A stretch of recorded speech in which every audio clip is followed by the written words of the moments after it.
ஹஜ்ரத் அவர்கள் மிக அழகாக நேர்த்தியாக நப்சை தன் கண்ட்ரோலில் கொண்டு வந்தால் அடுத்த 8 சொர்க்கத்தில் வைத்து விடலாம் என்பதை அழகாக சொன்னார்களே. இந்த நப்சை பரிசுத்தப்படுத்துகிற கதை அவர்களின் கரத்தை பிடித்து விட்டார். சங்கிலி தொடராக இருக்கிற போது ஒரு சங்கிலியில் கரண்ட் பாஸ் ஆன அத்தனையும் பாஸ் ஆகிட்டான். இந்த தொடர் இந்த சில்சிலா உலகத்தில் வேறு எதுவும் இல்லை. அதான் நம்மளுக்கு இந்த உம்மத்திற்கு வழங்கியிருக்கிற மாபெரும் கொடை என்றார். அது நிகழ்நிலை. இங்கு தொட்டால் ரசூலுக்கு வடிக்கும். இது ஒரு அழகான சங்கிலி தொடர். ஒருவர் மற்றவர்களை பிடிப்பது, அவர் மற்றவரை பிடிப்பது, அவர் மற்றவரை பிடிப்பது, இப்படியே அல்லாஹ்வுக்கு சென்று ரசூலுக்கு சென்று ஜிப்ரீலுக்கு சென்று அல்லாஹ்வோடு தன்னை இணைத்துக் கொள்ளுகிற அழகான வழி நடத்தினார். பொதுவாகவே ஒரு கதை கொண்டு சொல்லுவார்கள், தகவலுக்கு என்ன குணம் இருக்கிறதோ அது கண்டிப்பாக பிள்ளைக்கு பாஸ் ஆகும். இது மனிதனுடைய இயற்கை. ஒருவர் எப்பொழுதும் கண் தெரியாமலே இருக்கிறார். நாட்டினுடைய அரசனும் அமைச்சரும் பவனில் இருக்கிறார்கள். வேட்டைக்கு சென்றவர்கள் வழிகளை போனார்கள். அரசனுக்கும் வழி தெரியல, அமைச்சருக்கும் வழி தெரியல. எப்படி செல்வது? கடுமையான தாகமாக இருக்கிறது. அரசன் சொன்னால் நான் நிலத்தோடுகளை போட்டிருக்கிறது, அவ்வளவு தாகமாக இருக்கிறது, தண்ணீர் வேண்டும் என்று சொல்ல அந்த வழியாக கண் தெரியாத அந்த குருடன் செல்கிறான். அவன் யாரும் அடித்த வாழை தெரிகிறதே, நீங்கள் யார் என்று கேட்க, நான் அரசரும் அமைச்சரும் வந்திருக்கிறோம், எங்களுக்கு தண்ணீர் வேண்டும் என்று கேட்க, அந்த கண்ணு தெரியாத குருடன் 4 பக்கத்தில் மூச்சு வாங்குறாரு. மூச்சு இருக்கிற இழுத்துட்டு சொன்னார் அரசர்கிட்ட, இங்கிருந்து ஒரு 1.25 கிலோமீட்டர் போனா தண்ணி கிடைக்கும். அப்ப அரசருக்கு ஆச்சரியம், உனக்கு கண்ணு தெரியாது, உனக்கே கண்ணு தெரியாது, அது கரெக்டா 1.25 கிலோமீட்டர் சொல்ற, அங்க தண்ணி இருக்கும்னு சொல்ற, அமைச்சர் போய் பார்த்துப்போம், நான் இங்கே இருக்கேன். போனா அதே மாதிரி தண்ணி இருக்கு. கேட்டாரு, உன்னால எப்படி சொல்ல முடியுது? அப்ப அந்த குருடன் சொன்னார், 4 பக்கமும் மூச்சை இழுத்தேன், எங்கு ஈரக்காற்று வருகிறது என்று பார்த்தேன். மூச்சை இழுத்ததில் ஈரக்காற்றை அறிந்தேன், ஈரக்காற்றினுடைய தூரத்தை உணர்ந்தேன் சொன்னேன். மனசன் பார்த்தான், அருமையான ஆளா இருக்கானே. கூட்டு போய் அரண்மனையில வச்சு டெய்லி ஒரு பொட்டண சோறு கொடுத்து 3 நேரத்துக்கு 3 பொட்டண சோறு சரியாக நடக்கிறது. திடீரென்று வைர வியாபாரிகள் அரசனை சந்திக்க வருகிறாங்க. அரசனிடத்தில் வைர வியாபாரம் நடக்கிறது. இது உண்மையான வைரமா கோடி வைரமான்னு தெரியணும். மன்னன் யோசித்தார். அந்த குருடன் வந்தார், இது உண்மையான வைரமா கோடி வைரமா கண்டுபிடிக்க முடியுமா? முடியுங்க. கண்ணிலே வைத்து பார்த்தா இது உண்மையானது கோடியானது தனித்தனியா பிடிச்சிட்டார். மன்னர் கேட்டாரு, அதிசயமா இருக்க, உனக்கு கண்டு தெரியாது, எப்படி பிடிச்ச? இல்ல, உண்மையான வைரமாக இருந்தால் அதனுடைய குளிர்ச்சி கண்ணிலே இறங்கும். உண்மையிலே இருந்தால் கண்ணிலே இறங்காது. குளிர்ச்சி கண்ணிலே இறங்கியது, அதை வைத்து கண்டுபிடிச்சு சொன்னேன். அவங்க மன்னனுக்கு பயங்கர சந்தோஷம். இனிமேல் இவனுக்கு 2 பொட்டண சோறு, 3 நேரமும் 2 பொட்டணம். சரி, கொஞ்ச நாள் ஆனது. மன்னனுக்கு பொதுவாகவே அரசர்களுக்கு சும்மா உட்கார்ந்து இருந்தா ஏதாவது பிரச்சனை வந்துட்டே இருக்கும். நாம எப்படி வந்தோம், நம்முடைய மூதாதையர்கள் எப்படிப்பட்டவர்கள் கேட்கணும். குருடனை கூப்பிட்டு, எங்க மூதாதையர்கள் எப்படிப்பட்டவங்க, அரசரை கோச்சுக்க கூடாது, நான் சொல்ற பதில வச்சு, இல்ல சொல்ல மாட்டேன் சொல்ற, நீங்க பிச்சைக்காரனுக்கு பிறக்கணும், பிச்சைக்காரனுக்கு பிறக்கணும். அவனுக்கு டவுட் ஆகி மகாநிலத்தில் போய் கேட்கிறான், உண்மையாவே சொன்னாரு, ஆமா உன் தகப்பன் அதை ஏற்கனவே 3 பொம்பளை பிள்ளை பெற்றுட்டேன், 4வது பெண் பிள்ளை பிறந்தால் உன்னை கொண்டு விடுவேன் சொல்லிவிட்டாங்க. உங்க தகப்பன அந்த நேரம் பார்த்து எனக்கு புள்ள பிறந்துச்சு, பொம்பளை புள்ளதான் பிறந்துச்சு. பக்கத்துல ஒரு பிச்சைக்காரனுக்கு ஆம்பளை புள்ள பிறந்துருந்துச்சு, புள்ளைய மாத்திட்டோம். நீ பிச்சைக்காரனுக்கு பிறந்த உடனே எப்படா கண்டுபிடிச்ச, எப்படா கண்டுபிடிச்ச? அவன் சொன்னா, நாடு உங்களுக்கு சொந்தம், ராஜ்யம் உங்களுக்கு சொந்தம், எல்லாம் உங்களுக்கு சொந்தமா இருக்கும் போது தண்ணியை கண்டுபிடிச்சு கொடுத்தேன், வைரத்தை கண்டுபிடிச்சு கொடுத்தேன், சோத்து போட்டதை கூட சோத்து போட்டதை கூடன்னு சொன்னியா இல்லையா? பிச்சைக்காரனுடைய சிந்தனை உள்ள எதுல இருக்கும்? சோத்துலயே இருக்கும். 24 சொன்னேன்னா சாதாரணமாக இயற்கை மனிதர்களினுடைய உணர்வே பிள்ளைகளுக்கு பிரதிபலிப்பை ஏற்படுத்தும் என்றார். ஷேக்மார்களினுடைய கரண்ட் பவர்,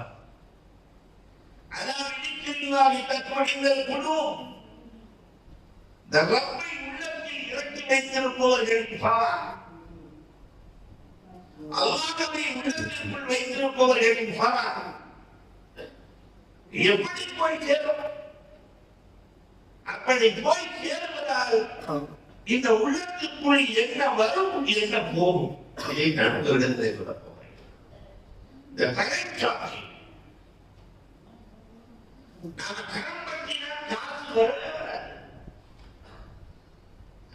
அதன் எடுத்து வந்து வெயில் பார்க்கிறோம்னா வரவே வர. ஆனால் உள்ளத்திற்குள் இருக்கிற 8 தன்மைகள் போகும், நல்ல 8 தன்மைகள் உள்ளத்திற்குள் வரும். உடனே அதற்காக வேண்டிதான் இறக்கிற வரை தவம் கிடக்கிறது. அதை ஈட்டி தருகிற வரை தெரியாமல் உலகம் இயங்கிக் கொண்டிருக்கிறது. ஆனால் 8 விஷயம் போய் 8 விஷயம் உள்ளே வரும். போகிற 8 விஷயம் என்ன? நல்ல சேகமானவரிடத்திலே தரப்பீட்டி நாம் மையத்து பெறுவதால் முதலில் போகிற விஷயம் என்ன தெரியுமா? பெருமை போயிடும். நான் யார் தெரியுமா அப்படின்னு ஒரு முறைக்கு கூட சொல்லப்பட்டேன். நான் நல்லா அடிமை, ரப்ப என்னை தேர்ந்தெடுத்தாலே போதும், அல்லாஹ் என்னை பக்கம் தன் பார்வையை செலுத்தினாலே போதும். அந்த அக்னிக்குள்ளே வந்தனிடம் ஓடிடும். இன்றைக்கு உலகமே பெருமையில் நிறுத்து கொண்டிருக்கிறது. எது போனாலும் நான் தெரியுமா? 2 பேர் பேசிட்டு இருந்தாங்க. நான் 40 அடி செஞ்சிருக்கேன். ஒருத்தர் நான் தெரியுமா 40 அடி செஞ்சிருக்கேன். ஒருத்தர் நான் 40 கோடி தர்மம் பண்ணிருக்கேன். 2 பேர் மாறி மாறி பேசிட்டு இருக்கும் போது அந்த ஊர்லயே பெரிய ரவுடி பக்கத்துல போறான். என்ன பேசுறாங்க? நான் 40 அடி செஞ்சிருக்கேன், ரப்ப எனக்கு தான் சொர்க்கத்தை தருவான். நான் 40 கோடி தர்மம் பண்ணியிருக்கேன், ரப்ப எனக்கு தான் சொர்க்கத்தை தருவான். பக்கத்துல போய் ரவுடி சொன்னாங்க, நான் சொர்க்கத்துக்கு போன பின்னாடி நீங்க எல்லாம் பார்த்தாங்க. நீ சொர்க்கமா? ரவுடி நீ சொர்க்கத்துல இருந்தா எனக்கு சொர்க்கமே வாண்டாண்டா. நீ சொர்க்கமா? அந்த ரவுடி சொன்னாரா, நான் என்று சொன்னதை என்னை சொல்லவில்லை, நான் என்ற அகத்தை போனால் தான், நான் என்ற அகத்தை போனால் சொர்க்கம் கிடையாது. இந்த நான் என்ற அகத்தை அழிக்கிற வேலையை தான் உலகத்தில் தோன்றிய எல்லா நபிமார்களும் செய்தார்கள். நபிமார்கள் 4 தலகம் ரசூல்மார்கள் வேதம் கொடுக்கப்பட்டது. இன்னும் சில பேர்கள் நபிமார்கள், இன்னும் சில பேர்கள் இருக்கிறார்கள். அவர்கள் யார்? உருள் அஸ்மி என்று சொல்லுகிற 6 பேர்கள். ஆதம் அலைஹிஸ்ஸலாம், நூஹ் அலைஹிஸ்ஸலாம், இப்ராஹிம் அலைஹிஸ்ஸலாம், மூசா அலைஹிஸ்ஸலாம், ஈசா அலைஹிஸ்ஸலாம், கண்மணி ரசூலுல்லாஹ். 4வது நபிமார்கள் ஒரு தபக்காருக்கு அந்த நபியை பின்தொடர்ந்து சென்றதால் நபியாகும். ஒரு சேவை பின்தொடர்ந்தால் சேவா முடியும். குர்ஆன்ல வந்த பேர் உதுகுர் இஸ்மாஈல வ இத்ரீஸ வ யஸா குடுமினல் அஹ்யா அல்லாஹ் சொல்றானே இல்லையா? இவங்க எல்லாம் நல்லவங்க. இந்த அலியஸ் அலைஹிஸ்ஸலாம்னா யாரு? இதுவரைக்கும் கேள்விப்பட்டிருக்கீங்களா? குர்ஆனிலே வந்திருக்கிற நபி 25 நபியில ஒரு நபி அலியஸா. இலியாஸ் அலைஹிஸ்ஸலாமோடே சேர்ந்திருந்தவர்கள். அவர்கள் நல்ல கொடுத்திருந்த ஆட்கள் எழுதினா இலியாஸ் அலைஹிஸ்ஸலாத்தோடு சேர்ந்திருந்ததால் அரசன் சிறையில் வைப்பான், சிறைச்சாலை பூட்டப்படும். வெளியே வந்து பார்த்தா அவங்க உட்கார்ந்து சிறைக்குள்ள வெளியே வந்துருவார். காற்று போல வெளியே வருவார். சிறையிலே அடைக்கவே முடியாத ஒரு நபி, என்னென்னமோ செஞ்சும் அவர் கட்டுப்படாத நபி அலியஸா அலைஹிஸ்ஸலாம். இவங்களுக்கு இலியாஸ் அலைஹிஸ்ஸலாம் சொன்ன முதல் பாடம் என்ன தெரியுமா? உள்ளத்திலிருந்து பெருமையை எடுத்து விடு.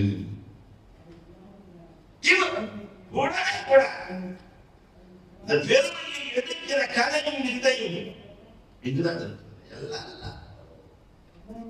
மூசா அலைஹிஸ்ஸலாம் ஒரு இடத்துல நானுன்னு சொன்னதுனால அல்லாஹ் கொடுத்த அடி எவ்வளவு பெரிய அடி. நாம் எல்லாம் 15வது ஜுஸுடைய கடைசி 16வது ஜுஸுடைய துவக்கம். மூசா அலைஹிஸ்ஸலாத்து வஸலாம் இது போல கூட்டம். அந்த கூட்டத்துல ஒருத்தர் கேள்வி கேட்டாரு, இங்க இருக்கிறதையே கல்விமான் யாருன்னு கேட்டார். அவ்வளவுதான். இருக்கிறதையே கல்விமான் யாரு? அப்ப மூசா அலைஹிஸ்ஸலாம் நானுட்டாங்க. அவ்வளவுதான். நான் அல்லாஹ் சொன்னா உங்களோட பெரிய ஆள் இருக்கு. நான் கல்வியை கற்கவன்.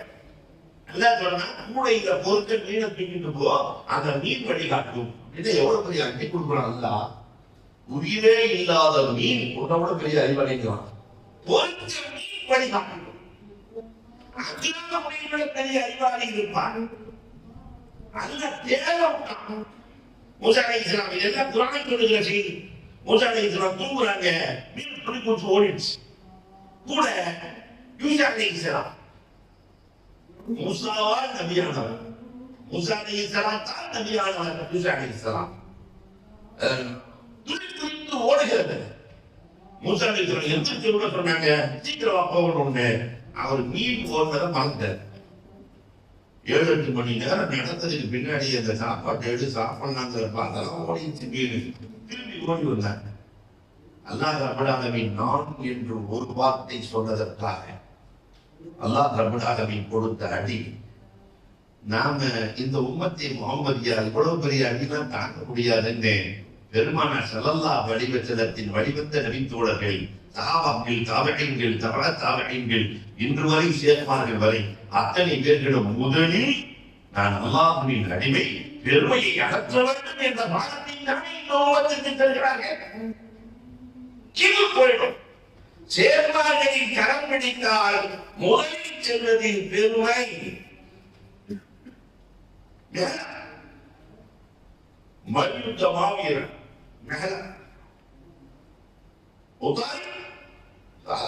புல்கடிக்கு பயிர்வாங்க. ஆனா அறிவாள் இந்த மல்யுத்த மாவீரன் பொதுவாக இந்த ஜிம்முக்கு போற ஆளுக தங்கமான ஜிம்முக்கு போற ஆட்டம் வந்துட்டார். எவனாவது அப்ப சுத்த கிடைக்க தண்ணி விடுவாங்க. வரியா தண்டை பண்ணுவாங்க. வரியா இல்லையா? சிரிக்கிறத பார்த்தா இங்கேயும் நடக்கிற மாதிரி தெரியும். எல்லா இடத்துலயும் நடக்கும். மாஷா அல்லாஹ். அப்ப நிகழ்வு அப்படி தட்டி விட்டோன்னு சொன்னாரு, ஏன் என்ன தட்டுறா தெரியுமா? கூட ரெண்டு தொடர்புமா நல்லா தெரியுமா? அடிப்பாடி சொன்னாரு, உன்னை பத்தி எனக்கு நல்லா தெரியும். அவனுக்கு நோச்சுப்பான். ஏன் தெரியுமா? 41 அசீகம் கடைசியில் நீ நாட்டம் அடிக்கிற பிணம் இறந்து போய்விட்டார். இந்த ரெண்டுக்கு இடையில தப்பில் ஒரு கதா பைத்துல் கலாவை வேகமாக தூக்கிட்டு சிமந்து தெரிகிற ஜனகம் மேல பண்ணி இந்த தோல் இல்லைன்னா உன்னை எவனாவது பாப்பன அவனை உணவாது. இந்த நாட்டத்தை மட்டும் பிரபலமாக வெளிக்காட்ட ஆரம்பித்து விட்டால் பக்கத்தில் எவனாவது நிற்பான. உனக்கு என்ன கருணை இருக்கிறது என்று மெஹரவுக்கு அந்த பெருமையை நீக்கிய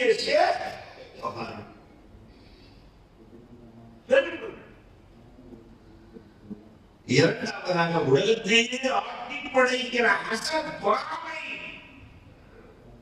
எந்த தீயையும் ஃபயர் சர்வீஸை வைத்து அணைத்து விடலாம். ஆனால் இந்த உலகம் பொறாமை தீயை அணைக்க முடியாமல் தவிக்கிறது. வீட்டுக்குள்ள பார்த்தா பொறாம, கடவுளுக்குள்ள பார்த்தா எது பார்த்தாலும் பொறாம, ஹோட்டல் நின்றா பொறாம. 4 ஹோட்டல் ஒன்னா வச்சுக்கிட்டு பொடிய வச்சுக்கிட்டு ஒரு இங்க வா அங்க வா இங்க வா அங்க வா இல்லையா? எங்கும் பொறாமை நிறைந்திருக்கிறதை நாங்கள் கசங்கா மகிஷா வாழ்க்கையை நான் பங்கு வைத்துக் கொடுத்திருக்கிறேன் என்று அல்லாஹ் சொல்லுகிறான். பொறாமையை நீக்குகிற கலை சேருமார்களால் இந்த உலகத்தில் உம்மத்திற்கு வழங்கப்படுகிறது. பொறாமையே இல்லாம தன்னிடத்தில் இருக்கிற எல்லாத்தையும் தன்னுடைய புரிதலுக்கு கொடுக்க வேண்டும் என்று ஆசைப்படுகிறார் விஷயம். ஸல்லல்லாஹு அலைஹி வஸல்லத்தின் வாழ்க்கையில் எங்காவது பொறாமை இருக்கிறதா? எங்காவது ஒரு இடத்திலே பொறாமை கெட்டது இருக்கிறதா? நம்ம வீடுகளில் இருக்கிற பெண்களிடத்திலே பொறாமை இல்லாத ஒரு குடும்பம் இருக்கிறதா? மாமியார் மேல மருமகளுக்கு பொறாம, மருமகள் மேல மாமியாருக்கு பொறாம. விழுப்புரத்தில் இருக்கிற பெண்கள் எல்லாம் மௌலியார்களை சொல்லவே இல்லை இல்லையா? நான் ஊருக்கு போகணுமா இல்லையா? அன்னைக்குரியவர்களே கண்டிப்பாங்க பொறாமை எடுத்தோடே இருக்கிறார். பெருமானார் ஸல்லல்லாஹு அலைஹி வஸல்லம் தோழர்களிடத்திலிருந்து பொறாமையை கட்டினார்கள். ஒருத்தருக்கு ஒருத்தர் உதவும் மனம் படைத்தவர்களாக பொறாமையை காணாங்க. அதே வழி சில்சிலாவாக அல்லாஹ் அக்பர் அந்த பொறாமை இங்கு நீக்கப்படுகிறது. பொறாமையை பார்க்கவே முடியாது. அல்ல ஹக்கானி அழகா சொல்லுவாங்க. நான் ஒன்று ஏற்கனவே ஒரு 5 வருஷத்துக்கு முன்னாடி உங்களிடத்துல நான் சொல்லியிருக்கிறேன். ஒரு அழகாக கடை நடத்தி கொண்டிருக்கிறார். அவர் கடைக்கு பக்கத்துல போய் அவர் வச்ச மாதிரியே கடை வைக்க நினைக்கிறாரு ஒரு மனித கடை. அப்ப அந்த ஏற்கனவே இந்த கடைக்காக நிலை நேசம். என் பக்கத்துல கடை வைக்க வேணாம், உனக்கு ஒரு 3 கல்லு தர்றேன், என்ன நினைச்சு போட்டாலும் கடை. அதை வாங்கி போயிட்டாரு. நம்ம என்ன நினைச்சு போட்டாலும் நடக்கும் தானே. கதைக்காக சொல்லுகிறாரு. மனைவிட்ட போய் சொன்னாரு, அந்த நிறைய சேர்த்து 3 கல்லு கொடுத்துருக்கிறாரு, என்ன நினைச்சு போட்டாலும் நடக்கும். அப்ப மனைவி கேட்டாங்க, நீங்க என்ன நினைச்சு போட போறீங்க? இப்ப பாலெல்லாம் தண்ணிப்பாடா இருக்கு, அதனால ஒரு 150 மாடு வேணும்னு நினைச்சு நான் போட போறேன். மனைவி சொன்னாங்களா, ஜாலியா சாமியா இருக்குது, நீ பாட்டுக்கு நினைச்சு போட்டுருவ, 150 பவுன் வேணும்னு கேட்டு போடு, உனக்கும் பெருமை எனக்கும் பெருமை. நான் இடத்துக்கு போற நேரத்துல யாரு மனைவின்னு கேட்பாங்க, உன் பேர தான் சொல்லுவேன். உனக்கும் பெருமை எனக்கும் பெருமை, பவுன் வேணும்னு கேட்க, அவர் இல்ல மாடுதான் எனக்கு வேணும்னு கேட்க, 2 பேருக்கு சண்டையாகி போய் போடி மைலேட்டி போட்டார். என்ன நினைச்சாரோ அது நடக்கும். கடைசியில் என்ன வேண்டாங்க, காதியா போயாச்சு, எல்லாம் முடி. 2வது கல்லை தூக்கி போட்டு இந்த முடியெல்லாம் போகணும்னு சொல்ல, தலையில இருக்கிற முடி, புருவத்தில் இருக்கிற முடி எல்லாம் ஆள் முழுமுழுப்பு இருக்கிறேன். அப்புறம் 3வது கல்லை தூக்கி நான் எப்பயும் போல இருந்தா போதும்னு கூட, எப்பயும் போல 3 அதிசய கற்கள் இருந்த போதிலும் கூட பயன்படுத்த முடியவில்லை. பொறாமையாள் உலகத்தில் எதையும் பயன்படுத்த முடியாது. இதுதான் பொறாமை. எல்லாம் இருக்கும் வழக்கில் பயன்படுத்த முடியாத நினைப்பு ஒரு மனிதனை கொண்டு போய் சேர்த்துவிடும். இந்த பொறாமை கூடாது. நான் எவ்வளவு ஜன்னத்தை பெருமானார் சொன்னார்களே, சொர்க்கத்திற்குள்ளே பொறாமைக்காக நுழையவே முடியாது. இந்த பொறாமையை அகற்றுகிற அழிக்கிற வேலையை சேர்மார்கள் செய்கிறார்கள்.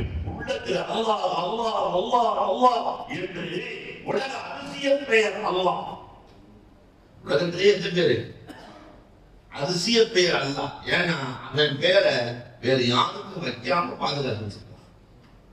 இத்தனை பேர் இருக்குமே, இத்தனை கோடி கணக்கில் இருக்கிறார்களே, யாருக்காவது அல்லான்னு பேர் இருக்கா? பேர யாருக்குமே வைக்காம அல்லாஹ் நிறைய பேருக்கு இருக்கு. சதகத்துல்லான் இருக்குது, அப்துல் கதர் இருக்கு, அப்துல் குதூஸ் இருக்கு. ஒரு ஊருக்கு ஒரு பேர் ட்ரேட்மார்க்கா இருக்கு. ஆனா அல்லாஹ்ங்கிற பேர் யாருக்காவது இருக்கா? தன்னுடைய அதிசய பேரை சொல்ல சொல்ல சொல்ல சொல்ல உள்ளத்திலிருந்து அல்லாஹ் ரப்பல் ஆலமீன் பொறாமையை அகற்றி விடுகிறான். அல்லாஹ் அக்பர். அதனால ஆண்களும் சேர்மார்களின் கடைப்பிடிக்க வேண்டும். இந்த பொறாமைக்கு அதிகமாக இருக்கிற பெண்களும் கடைப்பிடிக்கும். பெண்களுக்கும் இன்றைக்கு பைஅத்து தேவை, முரீது தேவை. காரணம் வீட்டுக்குள்ளதான் அவ்வளவு கஷ்டம். மாமியாவை காலி பண்ணணும்னு மருமக நினைக்குது. கல்யாணம் பண்ணணும்னு முதோட ஒரு 4-5 நாளைக்கு முன்னாடி நடந்ததை சொல்லுது. உனக்கு என்ன விருப்பம்னு கேட்டுக்கலாம். அந்த அம்மா அவ்வளவு தெளிவா சொல்லி இருக்குது. நம்ம முதல்ல கனி குடித்த போகணும். முதல் வார்த்தை. அப்ப மாமியார் மேல மாமனார் மேல எவ்வளவு பாசம் இல்லையா? 10 வார்த்தையே அன்பான கேட்டுக்கிற. உனக்கு என்னதான் வேணும்? அன்புக்குரியவர்களே, சைத்தான் பொறாமையை நினைக்கிறான். அதை நீக்குகிற வழிகளை அல்லாஹ் ரப்பல் ஆலமீன் சேர்மார்களின் மூலமாக்கச்சு. 3வது, இதற்குள் முழுக்க கஞ்சத்தனம். இந்த கஞ்சத்தனத்தை போக்கும் வழி ஒரு கஞ்சன் சொர்க்கத்திற்குள் நுழையவே முடியாது. நாயகம் ஸல்லல்லாஹு அலைஹி வஸல்லம் சொல்லியிருக்கிறார்கள், நிறைய சம்பாதித்து வச்சிருக்கிறார் கோடீஸ்வரன், ஆனால் பெருங்கட்டனார். ஒரு கோடீஸ்வரன் இருந்து என்ன குறைக்கணும்? யாருக்கும் கொடுக்க மாட்டார். இப்போ ஒரு ட்ரேட்மார்க் என்னன்னா, ஜேபுக்குள்ள காசே வச்சுக்க கூடாது, வெறும் பாக்கெட் மட்டும் தான் பள்ளியாச்சு பாடுறது. ஏன்னா யாரையாவது பார்த்து மனசு மாறிடுச்சு, கொடுக்க வேண்டிய சூழ்நிலை வந்துருச்சுன்னா என்ன செய்யறதுன்னு கட்டிய உதறி வெறுத்துட்டே தான். இப்படி நிறைய பேர் சம்பவத்தில் இருக்கத்தான் செய்யறாங்க. அல்லாஹ் ஒருத்தர் பார்த்துக்கிறத பார்த்தாக்கா நிறைய சிக்கல்கள் உருவாகிறது. இந்த மகான ஷேக்மார்களின் மூலமாக அல்லாஹ் கொடுத்தாங்க. அல்லாஹ் கொடுத்துட வேண்டியது. இந்த சூஃபியாக்களின் நடைமுறை. மௌலானா ஷாஃபி ரஹ்மத்துல்லாஹி தஆலா சுஃபியான் இப்னு உயைனா 2 பேர் நண்பர்கள். சுஃபியானும் ஷாஃபி ரஹ்மத்துல்லாஹி நண்பர்கள். அந்த காலத்துல காசு பணம் அல்ல சொத்து, கால்நடைகள் தான் சொத்து. அப்ப ஒருத்தர் பத்தி கேட்டாரு, 40 ஆடு இருந்துச்சுன்னா எத்தனை ஆடு ஜக்காத் கொடுக்கணும்னு மாம் ஷாஃபிட்ட கேட்ட உடனே மாம் ஷாஃபி சொன்னாரு, 40 ஆடு இருந்துச்சுன்னா ஒரு ஆடு ஜக்காத் கொடுக்கணும்னு. அவர் கேட்டவர் போயிட்டாரு. ஷாஃபி பக்கத்துல சுஃபியான்ட்ட கேட்டாங்க, நான் சொல்றது சரியான்னு கேட்டாங்க. உங்கள்கிட்ட சரி, என்கிட்ட தப்புன்ட்டு. உங்கள்கிட்ட சரி, நீங்க சரின்னு பேசிக்கிட்டீங்க, நான் அப்படி இல்லை, நான் தெரிஞ்சுக்குவாரு, என்கிட்ட தப்பு. அது என்ன சொல்லணும்? 40 கொடுத்தவன் அல்ல, 40 ஓட்டிட்டு போட்டு சொல்லணும். கொடுத்தவன் யார்? கொடுத்தவனுக்கு எடுக்கவும் தெரியும், கொடுக்க தெரிந்தவனுக்கு எடுக்கவும் தெரியும். அதனால கொடுத்தவன் கொடுத்திருக்கிறான், கேட்கும் போதவனுக்கு கொடுத்து விட வேண்டும் என்ற எண்ணத்தை உலகத்தில் நினைத்திருக்கிறார்கள் என்றார்கள் சூஃபியா. இதான் கொடுக்கும் போது உள்ளம் வலிக்கும் பணக்காரனுக்கு, ஆனால் கரிக்காக இருப்பவர்களுக்கு கொடுக்கும் போது உள்ளம் பிடி. கொடுக்க கொடுக்க இது ஒரு அதிசயம் தானே. அல்லாஹ் அக்பர். அந்த மகான அதை நாம் கஸ்ஸாலி சொல்லும் போது ரொம்ப அழகாக சொல்லுவார்கள். நம்முடைய கஸ்ஸாலி ரஹ்மத்துல்லாஹி தஆலா கஞ்சனுக்கு உதாரணம் சொல்லும் போது கஸ்ஸாலி சொல்ற மாதிரி சில நேரத்துல கஸ்ஸாலி சொல்ற உதாரணமா பயங்கரமா செருப்பால் அடிச்ச மாதிரியே இருக்கும். கஞ்சனுக்கு உதாரணம் என்ன சொல்றாங்க தெரியுமா? கல்வியின் தர்சா, கசாப் கடைக்கு பக்கத்தில் இருக்கிற நாய்க்கு கிரமம் என்று சொல்றாங்க. கசாப் கடை வச்சிருக்கிறேன் அதுக்காக மாதிரி அதுக்கு பக்கத்துல எல்லா கசாப் கடைக்கு பக்கத்துல ஒரு நாய் இருக்கும். 6 கிலோ அறுக்கும்போது அந்த நாய் கிடைக்குமா? மாஷா அல்லாஹ் 6 கிலோ இருக்கிறாங்க. மாஷா அல்லாஹ் நமக்கு பாயா இருக்கிறார் காதந்தாயம். அப்போ ஒருத்தன் மட்டும் ஒரு நாய்க்கு போயிடுவான். பெருசா ஒரு சப்பையை தூக்கணும்னா நாக்க கொஞ்சம் கீழே தள்ளுமா. ஏ அப்பா சுப்ஹானல்லாஹ், பெரிய சப்பையிலே தூக்குறார் காதந்தாயம். நமக்கு தான் நாய் கிடைக்குமா? அது யார் நாய்க்கு போயிடுவா? வேற கடைசியில நாய்க்கு எது கூட மிஞ்சாது, எலும்பு கூட மிஞ்சாது. கஞ்சனும் இப்படித்தான், எல்லாம் நமக்கு நமக்கு நமக்கு என்று நினைப்பான். கடைசியில் அவனுக்கு அந்த பொருள் எந்த பெயர் அளிக்க, எந்த பெயர் அளிக்க. ஒரு இடத்துல இப்படியே எழுதுவாங்க, பெரிய கஞ்ச மறந்து கண்ணானா, நான் மௌத்தா போயிட்டா 3 பிள்ளைய, நான் மௌத்தா போயிட்டா என்ன செய்வீங்க? மூத்த மகன் சொன்னா, இவ்வளவு சேர்த்து வச்சிருக்கீங்க, தங்கத்திலேயே சந்தூக்கு செஞ்சு உங்களை வச்சு தூக்கிட்டு போவான். அடுத்த மஜ்னூன், உன்னை மாதிரி பைத்தியக்காரன் உலகத்துல எவனுமே இல்லடா, இதுக்கு இவ்வளவு காசு சேர்த்து வச்சேன், 2வது பையனை கொடுத்து நீ என்னடா செய்வ என்று கேட்க, அவங்களுக்கு மூத்தானதுக்கு பின்னாடி நல்ல கட்டடமா கட்டி உள்ள டைல்ஸ் அது இது போட்டுருங்க பாப்பா. கல்லு மண்ணில் போடுறதுக்கான இவ்வளவு காசு நான் சேர்த்து வச்சிருக்கேன், சரியே இல்லை 3வது நீ என்ன செய்வ? அப்ப நம்ம தான் கைக்கிட வச்சிருக்கோம்ல, அதுக்கு என்னடா உங்களையும் சேர்த்து கைமா போட்டு காசா நீ நான்டா எனக்கு பிறந்த மகன். இப்படி கஞ்சர்கள் இந்த கஞ்சத்தனம் உலகத்தை ஆட்சி செய்கிறது. இந்த கஞ்சத்தனத்திலிருந்து விடுதலையை உலகத்தின் எந்த காலேஜும் சொல்லித்தராது, உலகத்தில் எந்த காலேஜும் சொல்லித்தராது. சேகவாரின் உள்ளத்தில் இருந்து பாசாக இருக்கிற இந்த மகன் 4வது அதாவது இன்னைக்கு உலகம் முழுக்க விரோதம். வீட்டுக்குள்ள இருந்து யாரு கூட பேசுறது இல்லை, விரோதம் விரோதம் கேட்க மாட்டாங்க. அவருக்காக எது பார்த்தாலும் குரோதம். குரோதமே இல்லாத ஒரு சமூகம் ஒன்று இருக்கிறது என்று சொன்னால், எல்லாரையும் பார்த்து சிரிக்கிற ஒரு சமூகம் இருக்கிறது என்று சொன்னால், எல்லோரும் சொர்க்கத்திற்கு செல்ல வேண்டும் என்று நினைக்கிற ஒரு சமூகம் இருக்கிறது என்று சொன்னால், அத்துணையர்களையும் கரப்பிடித்து ஜகத்திற்கு அழைத்து செல்வேன் என்ற ஒரு சமூகம் இருக்கிறது என்று சொன்னால், சேர்ப்பு நீதிகளை வருகிறான். ஒருவர்கள் நேரம் உமக்கு வேண்டும், சமூகம் வேண்டும். ஆனா வெளியில போன அண்ணன் வேணும், தம்பி வேணும், அக்கா வேணும், தங்கச்சி வேணும், யாருமே வேணும் என்று நினைக்கிற உலகத்தில் அதாவத்தை நீக்குவது சேரி உள்ளத்திலிருந்து பாசாகிற இந்த மின்சாரம் அதாவத்தை ரசூல் ஸல்லல்லாஹு அலைஹி வஸல்லம் முதல்ல அதற்கு நீக்கிறாங்க. மதீனாவுக்கு வந்தோன்னு அல்லஃப பைன குலூபிஹிம் வஅஸ்பஹு பிநிஅமத்திஹி இஹ்வானா, உள்ளத்திற்குள்ளே சஹாபிகளின் உள்ளத்தில் அன்பை போட்டார்கள், விரோதப்போட வரைக்கும் எதிரி. ரசூலின் கரப்பிடித்ததற்கு பிறகு தன்னை விட தன் தோழர் முக்கியம். எப்படி பார்த்தாங்க? அந்த மாற்றும் கடை உலகத்தில் ஒன்று இருக்கிறது என்றால் அது இங்கதான் குறைவே இல்லை.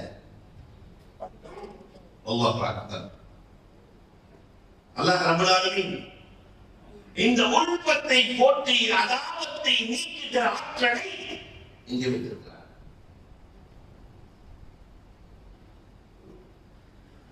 சஹாபாக்கள் இதைத்தான் செய்தார்கள், நபிமார்கள் இதைத்தான் செய்தார்கள். அதாவத்தை நீக்கிறார்கள். உள்ளத்துக்குள்ள யாரின் மீதும் புறம் வரக்கூடாது. என்ன சைத்தான் நடக்கும், அதுக்கும் 10 நிமிஷம் அதுவா. நமக்கு ஒரே எதிரி யார் மட்டும்தான், சைத்தானை தவிர உலகத்தில் எதிரி இல்லை. எல்லோரும் தோழர்கள் என்ற எண்ணம் உள்ளத்திற்குள் விதைக்கப்படுகிறது. எனவே இந்த அதாவத் நீங்கிவிடுகிறது. நாம கண்கூட கண்டது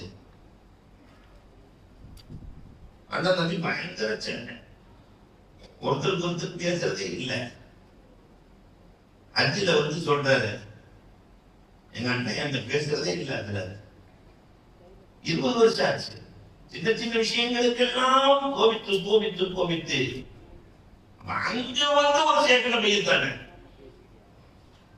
மக்காவை. அவங்க ஒண்ணுமே சொல்ற, சேக்குமார்கள் பெருசா ஒண்ணும் சொல்ல மாட்டாங்க. அல்லாட்ட பார்த்தீங்க, அல்லாட்ட கேட்க தருவான். துவா செஞ்சாங்க, அல்லாட்ட கேட்டாரு. என்ன அதிசயம் தெரியுமா? இதெல்லாம் கண்கூட கண்டதை சொல்லுகிறேன். ஏர்போர்ட்ல கம்மியா அண்ணன் எதிர்பார்த்து அண்ணன் எதிர்பார்த்து கொண்டிருக்கிறார். இன்றைக்கும் அண்ணனும் தம்பியும் இடைவெளியாமல் சேர்ந்திருக்கிறார். அதாவத்தை நீக்கி நீக்குவது சேகமார்களின் கரத்தை பிடிப்பது நல்லா இருக்கும். அதை கணவன் நீக்கி கொள்ளும்.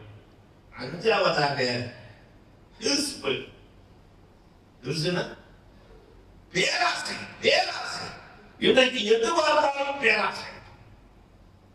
துன்யா மேல கூட கோபம். 45,000 கோடி ஏமாத்துறாரு.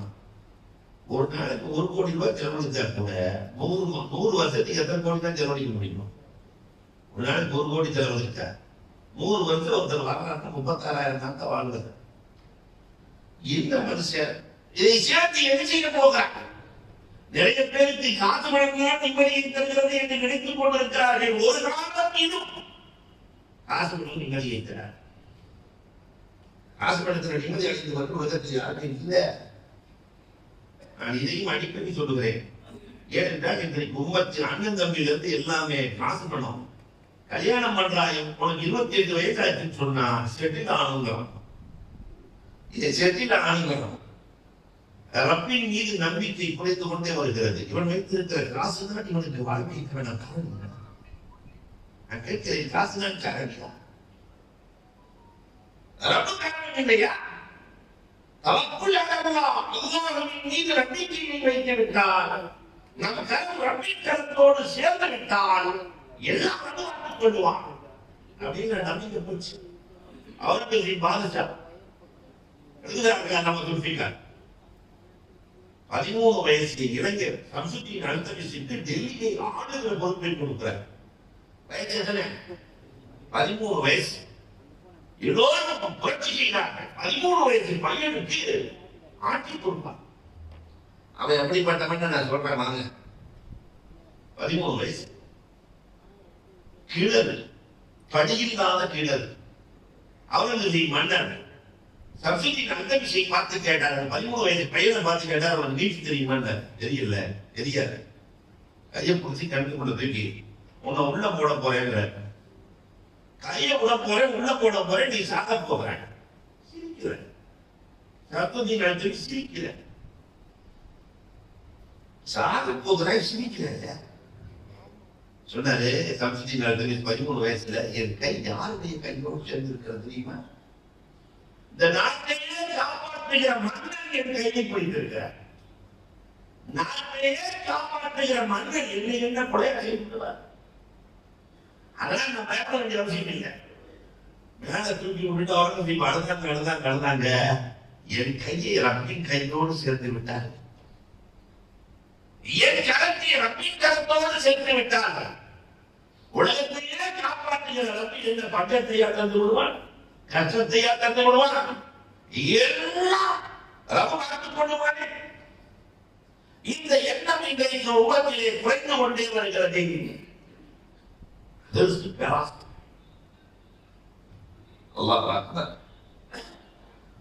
ஈசா அலைஹிஸ்ஸலாத்துடைய வரலாறுகளை நீங்க அப்படியே படிச்சு பாருங்க. அதையும் அப்துல் ரஹீம் ரொம்ப அழகான நாவல் மாதிரி எழுதியிருக்கிறார். ஈசா அலைஹிஸ்ஸலாம் 3 ரொட்டி. வழியிலே ஒரு பயணத்தோடு வருகிறார். அவரையும் தெரிஞ்சு நாங்க வாங்க போனேன்னு 3 ரொட்டி உட்கார்ந்து சாப்பிடுறாங்க. ஒரு ரொட்டி ஈசா அலைஹிஸ்ஸலாம் சாப்பிட்டாங்க. அடுத்த ரொட்டி அவருக்கு கொடுத்தாங்க, வழித்தோழருக்கு கொடுத்தாங்க. கையில போனான்னு போக இந்த 3வது ரொட்டி அடைச்சி கொடுத்தாங்க. மற்றவங்க ஈசா அலைஹிஸ்ஸலாம் கேட்டாங்க, இந்த 3வது ரொட்டி கேட்டாங்க. ஈசா அலைஹிஸ்ஸலாம் சரி பொதுவாக வழிமார்கள் உடனே எதையுமே செய்ய மாட்டாங்க. மான் போட்டு போறாங்க. ஒரு மான் 2 குட்டியோடு வருது. கடுமையான பசி. ஒரு மான ஈசா அலைஹிஸ்ஸலாம் மான் குட்டியை அறுத்து 2 பேரும் பொறிச்சு சாப்பிட்டுட்டு அந்த எலும்பெல்லாம் வச்சு இல்லாம நீ எந்திரின்னாங்க. மான் குட்டி எந்திரிச்சிருச்சு. சாப்பிட்டு எலும்பாக இருந்த மான் உயிர் பெற்று எழுகிறது. வழித்தோட சொன்னாவே இந்த அதிசயத்தை யாராவது செஞ்சிருக்கிறாங்களா? செஞ்சதுல மூலமாக ஒருத்தர் பார்த்ததே இல்லை. அந்த 3வது ரொட்டி என்னாச்சுன்னு அவ்வளவு அதிசயத்தை காட்டி 3வது ரொட்டி என்னாச்சுன்னு கேட்டது என்னன்னா, செத்து போன மான் எலும்ப வச்சியே நான் எழுந்துக்கிறேன். வழிக்கு போன என்ன இருக்கு எனக்கு தெரியாதா? ஆனா எனக்கு அர்த்தம் அது புரியல, தெரியல. சரிப்பா, போயிட்டே இருக்கிற நேரத்தில் இன்னைக்கு ஒரு ஆபத்து இருக்கிறது. பரிசல் இல்லை, பாலம் இல்லை, பழகு இல்லை, ஆற்றை கடக்க வேண்டும். கையை பிடிச்சி தனிக்கு மேலேயே நடந்து கலந்து போயிட்டாங்க. ஈசால கேட்டாங்க, இப்படி தண்ணிக்கு மேல நடந்தாங்க எல்லாரும் பார்த்துருக்கியா? பார்த்ததே இல்லை. உங்களை மாதிரி ஒரு மனுஷன் உலகத்தில் நடந்தது அப்ப நான் மூணாவது ரொட்டி என்னாச்சு? மூணாவது ரொட்டி என்னாச்சு? இந்த மனுஷன் ரொட்டியை விடவே மாட்டேங்கிறாரு. மூணாவது ரொட்டியா? அந்த ரொட்டியை நான் பார்க்க கூட இல்லை, தெரியாதுதான். அரிசி பேராசக்காரனுக்கு ட்ரீட்மெண்ட் கொடுக்குறாங்க. ஈசா அலைஹிஸ்ஸலாம் பெரிய மருத்துவம் இல்லையா? 3 மண் குவியலை குவிச்சு இந்த மண்ணில் ஏதோ ஒரு ஓதி கொடுத்துனாங்க, கொண்டு அழுந்தாங்க. எல்லாம் தங்கெல்லாம் நின்றுது. ஒரு பங்கு எனக்கு, ஒரு பங்கு உனக்கு, ஒரு பங்கு அந்த மூணாவது ரொட்டிக்குனாங்க. உடனே சொல்லிட்டாங்க,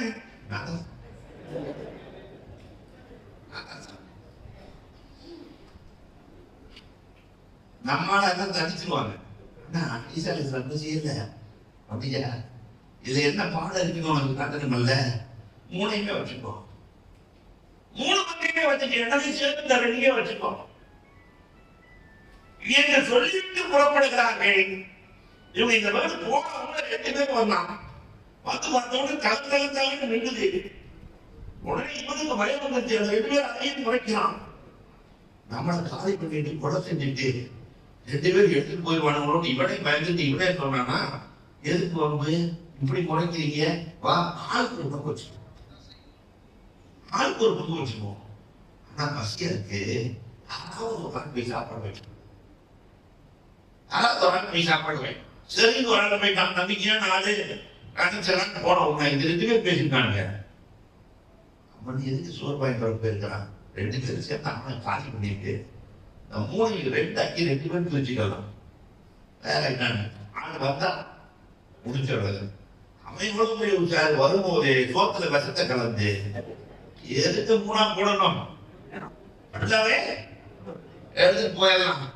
சோத்துல விஷத்தை கலந்து அவனுக்கு கொண்டு வந்து நம்ம எல்லாம் சேர்ந்து சாப்பிடலாமா அப்படின்னு வைக்கும் போது முடியும் போதே அவனை கொண்டாங்க. அடிச்சு கொண்டு செஞ்சு கிடக்கிறான். இந்த 3 பங்கை 3 குவியல 2 குவியல இருக்கான். ஆளுக்கு பாதி சமமா போட்டான். ஆனந்தத்துல சாப்பிடலான்னு உட்காந்து சாப்பிட்டான். 2 பேரும் செத்து போயிட்டான். 3 பேரும் செத்து கிடக்கிறான். அந்த குவியல் அப்படியே இருக்கிற மாலை நேரத்துல ஈசா அலைஹிஸ்ஸலாம் வந்தாங்களா? அப்படி பார்த்தோம்னா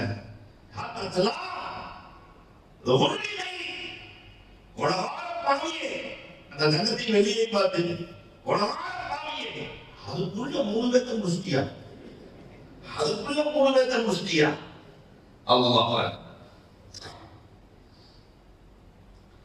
இந்த போகிற வழி பேராசை மையத்து வந்துருச்சுனாலே சரி தரப்பட்டு சங்கம் சங்கமாக எது போயிடும். முதல்ல மையத்தின் செய்யும் போதே சொல்லுவாங்க, காசு பண்ண ஆசை இருந்தா இதுக்குள்ள வரவாங்க. இங்க காசெல்லாம் கிடைக்காது. ஆனா காசுக்கு சொந்தக்காரன் மாலிக் அந்த பொண்ணு கிளம்பிக்குள்ள திருப்பணம் கொடுக்கும்.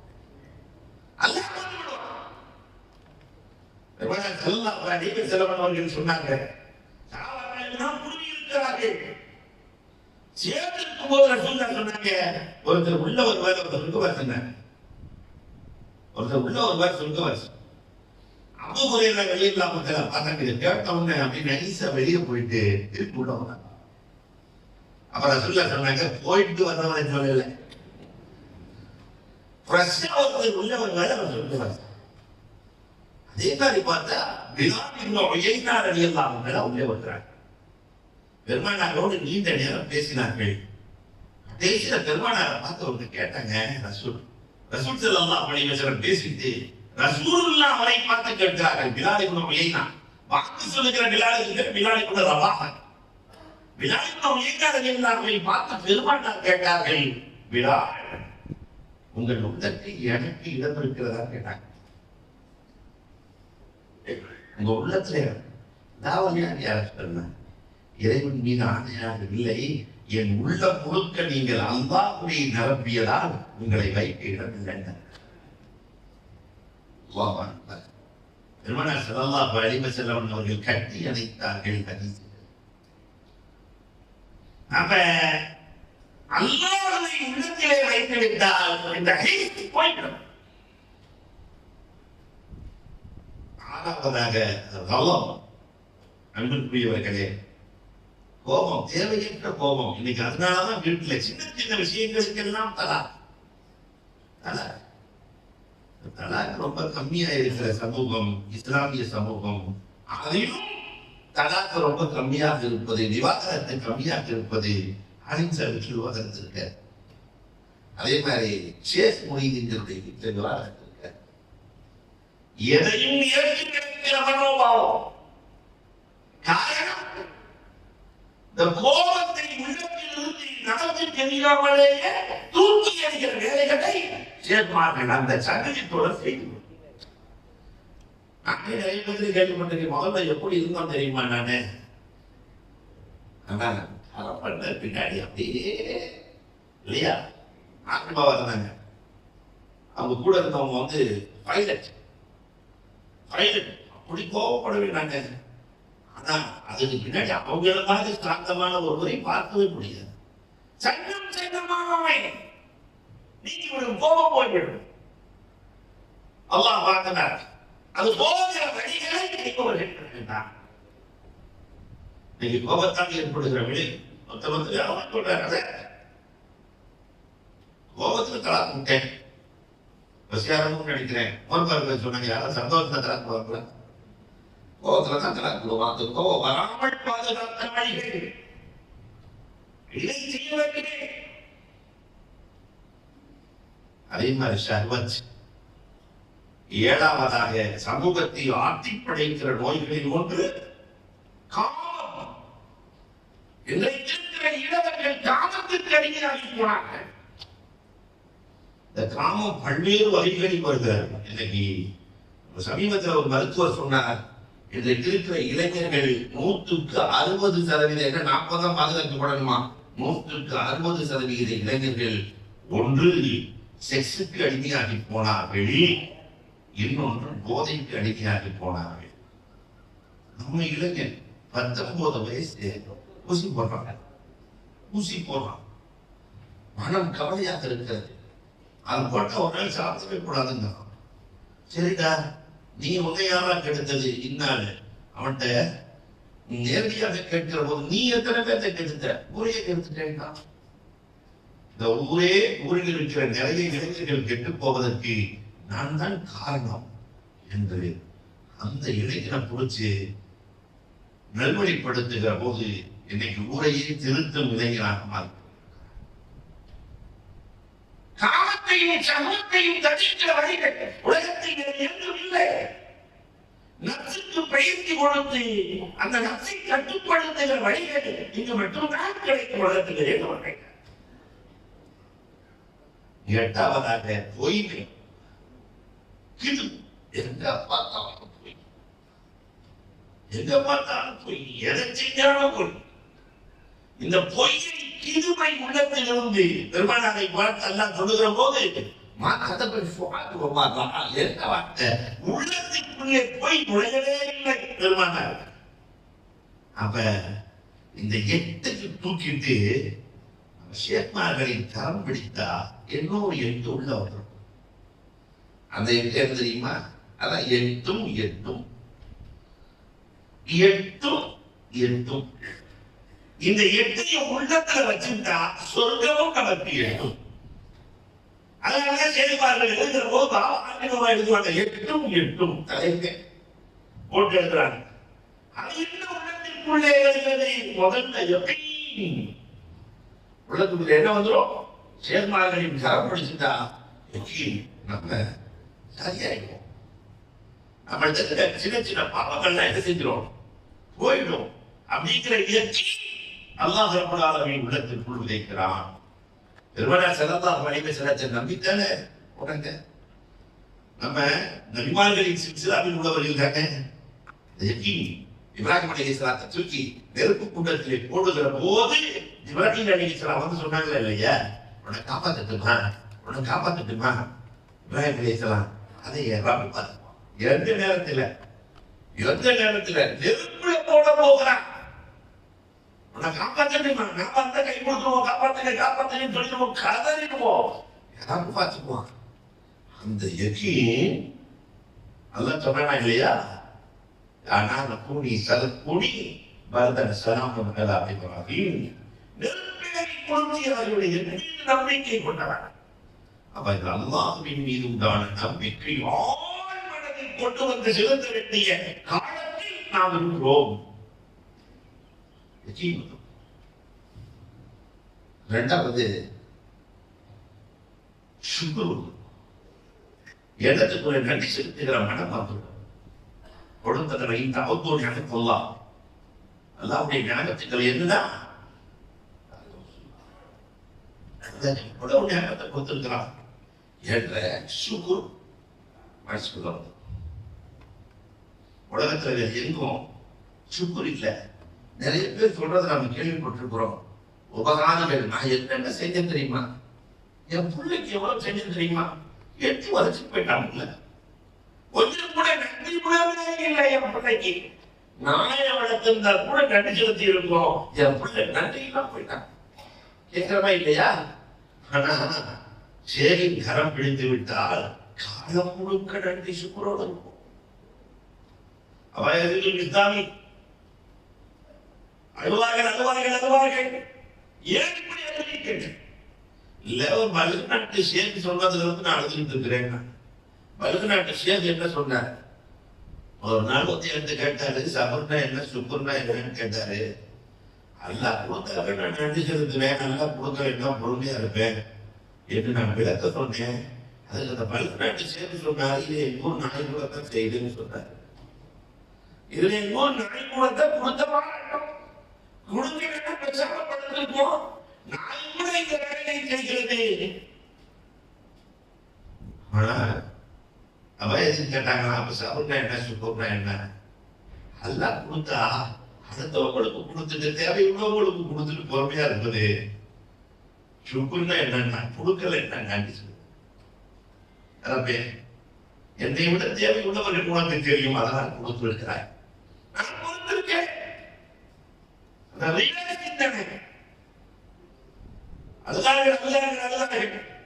இல்லாமையில் என்றைக்காக நாம் நன்றி செலுத்தி இருக்கிறோமா பாருங்க.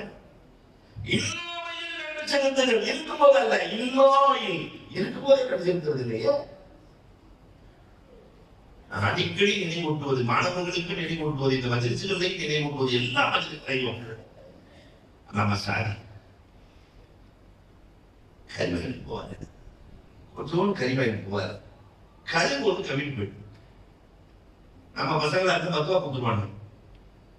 கரண்ட்ல அடிபட்டு சாக கரிய கவின் பேசுவோம். ஆனா சாதி நன்றி செலுத்துறாங்க, போயிடுச்சு, இல்லாமல் நன்றி. கழுகுக்கு என் மூலமாக உணவு கொடுத்த இறைவா உனக்கே எல்லாம் புகழ். நன்றி செலுத்திட்டு வீட்டுக்குள்ள போனா கொண்டாட்டி கரிய கழுவிட்டு இருக்கு. ஆமாங்கிற கரிய கழுவிட்டு போயிடுச்சு, நீ எப்படிமா கழுவிட்டு இருக்கிற? இல்ல, நம்ம வீட்டுக்கு மேல 2 கழுகு சண்டை போட்டுச்சு, வாயில இருந்து ஒரு கொட்டை கீழே விழுந்துச்சு, எடுத்து கழுவிட்டு இருக்கிறேன். நம்ம சாரி பேசுறாங்க, ஒவ்வொரு நாளும் 1000 முறை உன்னை மறந்து போகிறேன், என்னை மறக்காத. ஒவ்வொரு நாளும் 1000 முறை உன்னை மறந்து போகிறேன், என்னை மறக்காத. நான் வாங்கிய கல்வியை என் வீட்டுக்கு கொண்டு வந்திருப்பேன், உனக்கே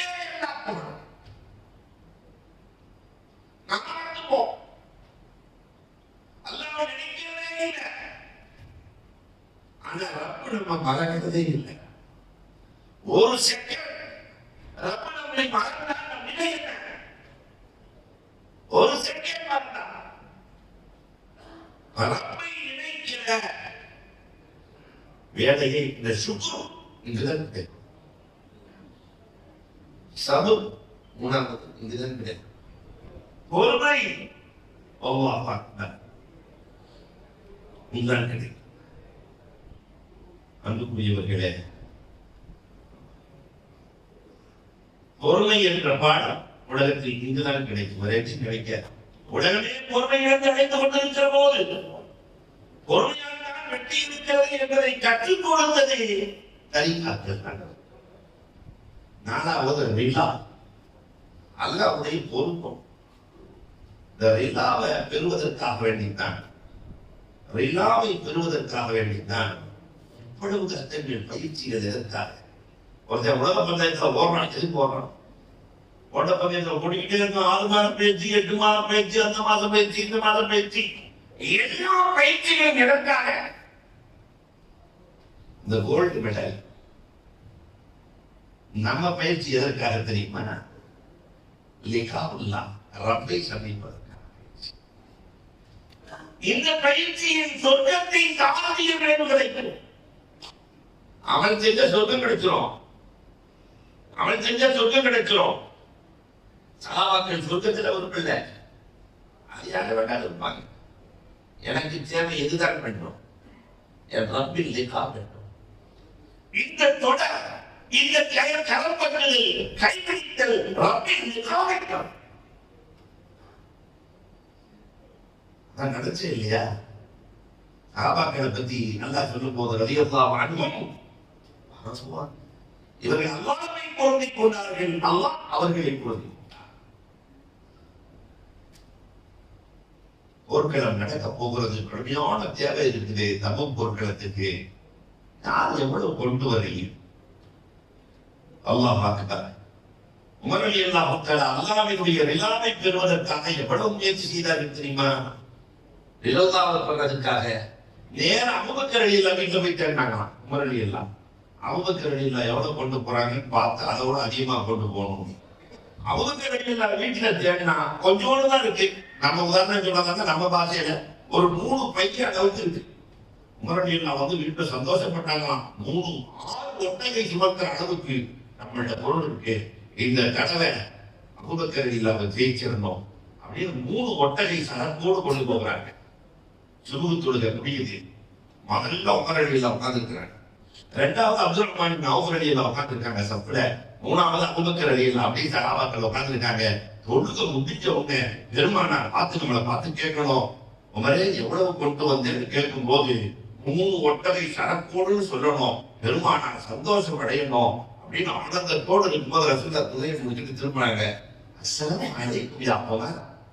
அலைக்கும் ஸலாம் ரசூலே. எவ்வளவு கொண்டு வந்தேன்னு கேட்கறதுக்கு பகரமா அப்படி வார்த்தையை மட்டும் பரட்டி போட்டாங்க. பெருமானார் கம் தரத்தலி அகிலியா உமர், உங்க குடும்பத்துக்கு எவ்வளவு விட்டுட்டு வந்தீங்கன்னு கேட்டாங்க. உமர் ரலியல்லாஹு இப்பயே மௌத்தா போயிட்டோம் முடிய மாட்டாங்க. முடிச்சிடாரு அதை.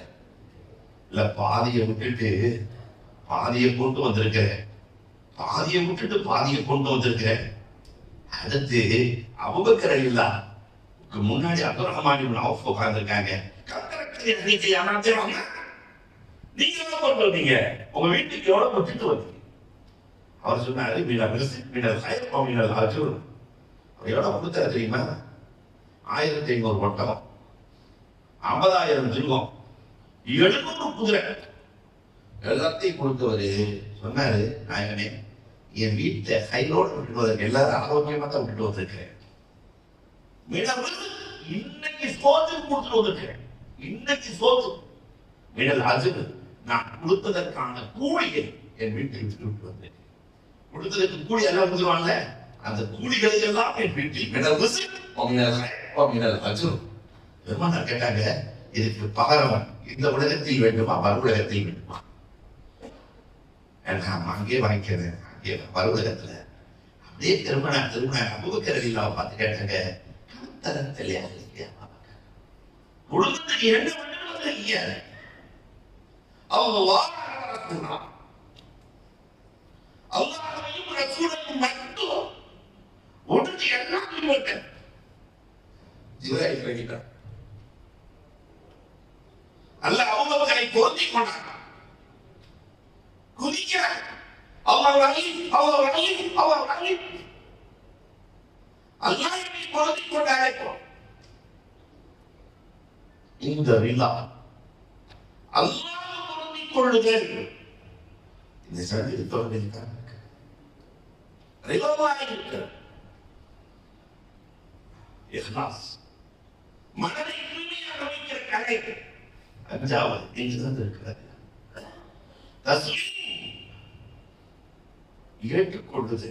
இங்குதான் இருக்கிறது கனாஅத், ஏழாவது போதுமாக்கிக் கொள்ளுகிற கலை. இங்குதான் இருக்கிறது அல் இஹ்சானு இலல் மக்லூகாத். துன்யாவை எல்லாத்தையும் விட்டுட்டு அல்லாஹ் என்னென்ன கொடுத்திருக்கிறாரோ அத்தனை கொண்டும் மக்லூகாத்துகளுக்கு உபகாரம் செய்வது என்றுதான் இருக்கிறது. எல்லா படைப்பிடங்களுக்கும் உபகாரம் செய்கிற எண்ணம் ஷேக்மார்களின் கரம் பிடித்தால் கிடைத்துவிடும். 8 போகும் 8 கிடைக்கும். நாமும் 8 போட்டு நடந்தால் லிகாவே கிடைத்துவிடும். அல்லாஹ் ரப்பல் ஆலமீன் ஷேக்மார்களின் கரம் பற்றி ஜன்னத்தை அடைகிற பாக்கியத்தை நம் எல்லோருக்கும் நசீபாக்கி தருவானாக. ஷேக்மார்களுக்கு ரப்பல் ஆலமீன் நீண்ட ஆயுளும் நல்ல ஆரோக்கியமும் அல்லாஹ் கொடுத்து அவர்களுடைய ஃபைஸானை நம் அனைவருக்கும் நசீபாக்குவானாக. வாஹுரு தஅவானா அல்ஹம்துலில்லாஹி ரப்பில் ஆலமீன்.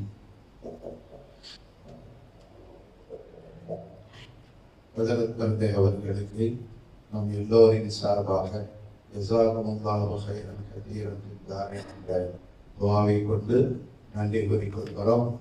அல்லாஹ் செய்த மிகப்பெரிய ஒரு